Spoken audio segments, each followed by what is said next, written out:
আমাৰ গোটেই ভাৰতবৰ্ষখন বাহিৰৰ মানুহক দি দিছে। আপোনালোকে সকলোৱে জানে যে আগতে আমি বজাৰখন কৰিছিলোঁ ওচৰৰ দোকান এখনৰ পৰা, আজিকালি গোটেই বজাৰখন কৰি দিয়ে অনলাইনে।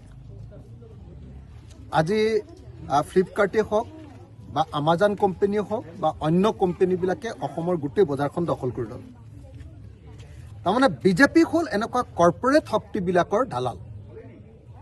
তেওঁলোকে এই কোম্পানীবিলাকক গোটেই দেশৰ সম্পদ দি বজাৰখন দি দেশৰ মানুহক কেৱল কোম্পানীবিলাকৰ লেবাৰ কৰিবৰ কাৰণে চেষ্টা কৰে। এয়াই হ'ল বিজেপিৰ প্ৰকৃত চৰিত্ৰ।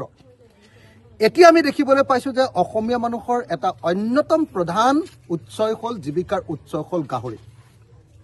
মিচিং মানুহৰ ঘৰত এটা বা দুটা গাহৰি সদায় থাকে, বড়ো মানুহ এজনৰ ঘৰত এটা বা দুটা গাহৰি সদায় থাকে, কাৰ্বি মানুহ এজনৰ ঘৰত এটা বা দুটা গাহৰি সদায় থাকে, দেউৰী মানুহ এজন বা তিৱা মানুহ এজনৰ ঘৰত, অৰ্থাৎ প্ৰত্যেক ঘৰত ট্ৰাইবেল মানুহ আৰু আহোম মানুহৰ ঘৰত বা আমাৰ গাঁৱৰ আহোম নহ'লেও অন্যান্য বিভিন্ন জনগোষ্ঠীৰ মানুহৰ ঘৰত গাহৰি পালনটো এটা অন্যতম আমাৰ জীৱন আৰু জীৱিকাৰ উৎস। এতিয়া সেই গাহৰি পালন আকৌ আমাৰ অসমৰ ভিতৰতে আকৌ কিছুমান ল'ৰা ওলাইছে যি প্ৰফেচনেলি গাহৰি পালন কৰে। সেইবিলাকৰ ওপৰত মাধমাৰ দিবৰ কাৰণে আগতে পাঞ্জাৱৰ পৰা বা অন্য হাৰিয়ানাৰ পৰা গাহৰি আনি আছিলে। এইবাৰতো বিজেপিয়ে কমপ্লিটলি আপোনাৰ থাইলেণ্ডৰ পৰা গাহৰি ইয়াত পুহিবৰ কাৰণে কোম্পানী আনি আমাৰ সমগ্ৰ অসমীয়া সমাজখনৰ অৰ্থনৈতিক যিটো আধাৰ, সেই আধাৰটোক নাইকিয়া কৰি পেলাব খুজিছে। যেনেকৈ গৰু পুহি আমি চলোঁ, গৰু এটা বিক্ৰী কৰি আমাৰ ছোৱালীজনীৰ বিয়া, তুলনি বিয়া পাতোঁ।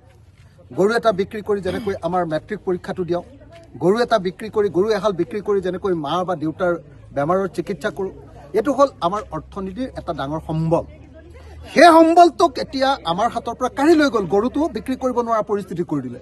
এইবাৰ হিমন্ত বিশ্ব শৰ্মাই কি কৰিছে, আমাৰ খিলঞ্জীয়া মানুহৰ, আমাৰ মংগোলিয়ান মানুহৰ এটা জীৱন আৰু জীৱিকাৰ প্ৰধান উৎস গাহৰি পালন, এইটোৰ ওপৰত হাত দিছে আৰু আমাক তাৰ পৰাও বঞ্চিত কৰিব খুজিছে। গতিকে আমি বিজেপিক পৰাভূত কৰিব লাগে। গাহৰিৰ ওপৰত হাত দিলে যেতিয়া আৰু এই বিজেপিক আৰু ৰক্ষা নাই। গাহৰিৰ ওপৰত হাত দিলে মইতো কৈয়ে দিছিলোঁ আপোনালোকক, আমাৰ গাহৰিত হাত দিয়ক, তেতিয়া আৰু হিমন্তক এৰি দিয়া নহ'ব। এতিয়া গাহৰিত হাত দিছে যেতিয়া এৰি দিয়া নহ'ব। কোনো থাইলেণ্ডৰ গাহৰি ইয়াত পুহিবহি নালাগে।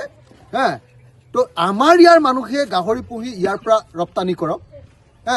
আমাৰ ইয়ালৈ থাইলেণ্ড কোম্পানী আহি আমাৰ ইয়াত গাহৰিৰ গু ধুৱাব, গা ধুৱাব লাগিব আমি, আৰু তাৰপিছত বিক্ৰী কৰি থাইলেণ্ড কোম্পানী ধনী হ'ব। এইটো কোম্পানী আমাক নালাগে। তো আমাক গাহৰি পোহাৰ কাৰণে আমাক ব্যৱস্থা দিয়ক, অসমৰ ল'ৰাক দিয়ক, অসমৰ নিবনুৱাক ব্যৱস্থা কৰি দিয়ক। গতিকে হিমন্ত বিশ্ব শৰ্মাৰ এই যি কাৰবাৰ কৰিছে, যে অসমৰ গৰু বিক্ৰী বন্ধ কৰিলে, এইবাৰ গাহৰি বিক্ৰী বন্ধ কৰিবৰ কাৰণে যি ব্যৱস্থা কৰিছে, হিমন্ত বিশ্ব শৰ্মাক অসমৰ মানুহে পুলিয়ে পোখাৰে উঘালি ব্ৰহ্মপুত্ৰত চাবিচত দলিয়াই পেলাব লাগে।